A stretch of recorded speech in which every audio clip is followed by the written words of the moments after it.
Thanks for staying with us on Headlines Now. Housing census was over nationwide last July, and now phase 2 of the census exercise has kicked off today. For the first time, transgenders are being treated as the third gender. Pavement dwellers are also being counted, and disability too is enumerated. Chief Minister M. Karunanidhi and Governor S.S. Barnala were the earliest to be enumerated in the second phase of census, which kicked off today. For the first time, the census drive would cover new ground.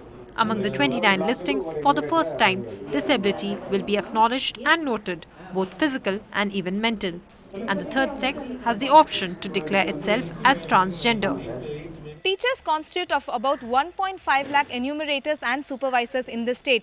In Chennai alone, almost 9,000 people of various government department agencies and the Chennai Corporation are involved in this particular census operation. Enumerators say that better cooperation from the public and more awareness regarding this whole census operation will help them in compiling the census data better. It may appear to be a little invasive.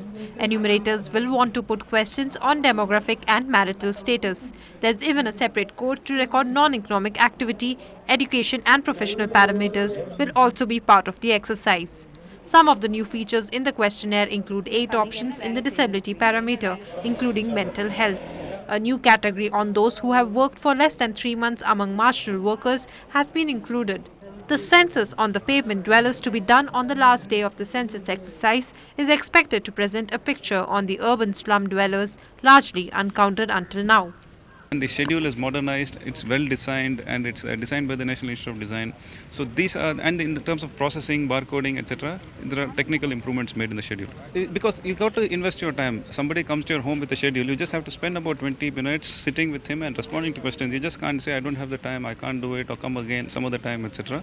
So as long as that is tackled, we'll get a good response from everybody.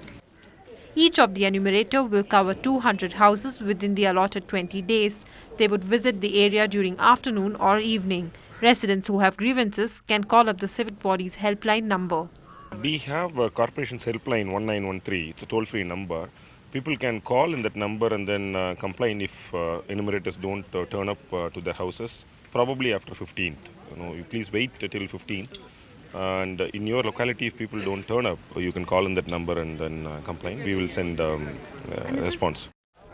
Result of the census will be released during the first week of March. The comprehensive census and the huge volume of socio-economic data that will emerge is expected to help in policy making. In Chennai, with Lokpriya, Zoya Thomas for Ndtv-Hindu. So make sure you take active participation in that drive. Now, the budget session coming up in the Parliament does promise to be quite a stormy one, but what will be the focus this time around? Today, Ndtv-Hindu zeroed in on the humble housewife and her wish list.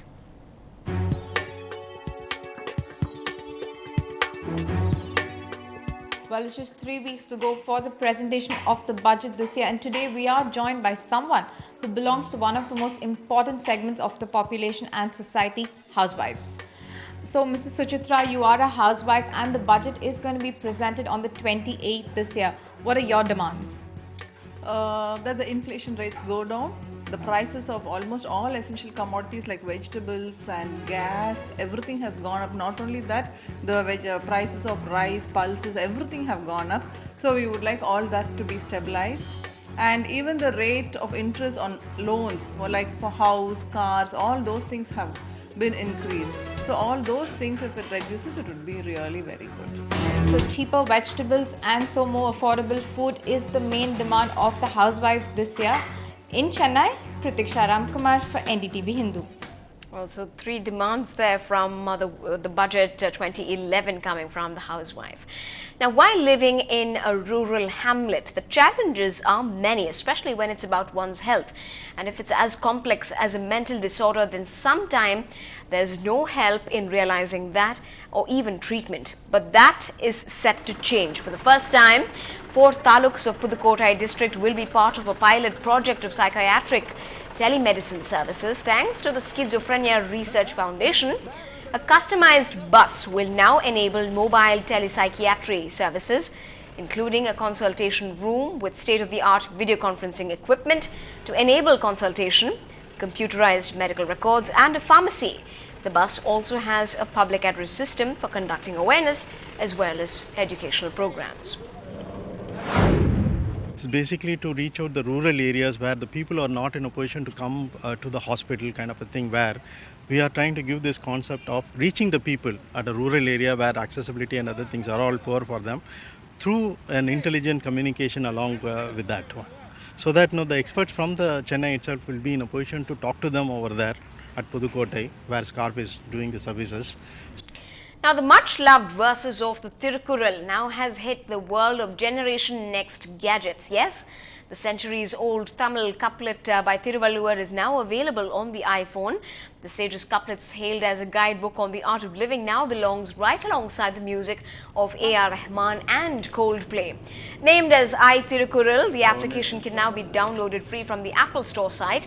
The easy-to-use application is available free in the bilingual format. Also, a power search facility helps in searching the couplet either by number or by word. The literary correction has been translated and is available in the English version and can be shared via SMS as well as email.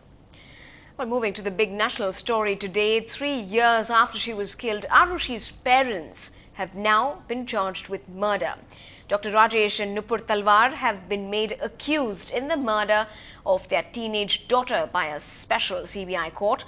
They have been charged with murder, criminal conspiracy and destruction of evidence in the death of their daughter Arushi Talwar and their domestic help Hemraj, who were found murdered in the Talwar's Noida home in May of 2008. The court today rejected the CBI's closure report, saying that it felt that there was enough prima facie evidence in the case for it to go to trial.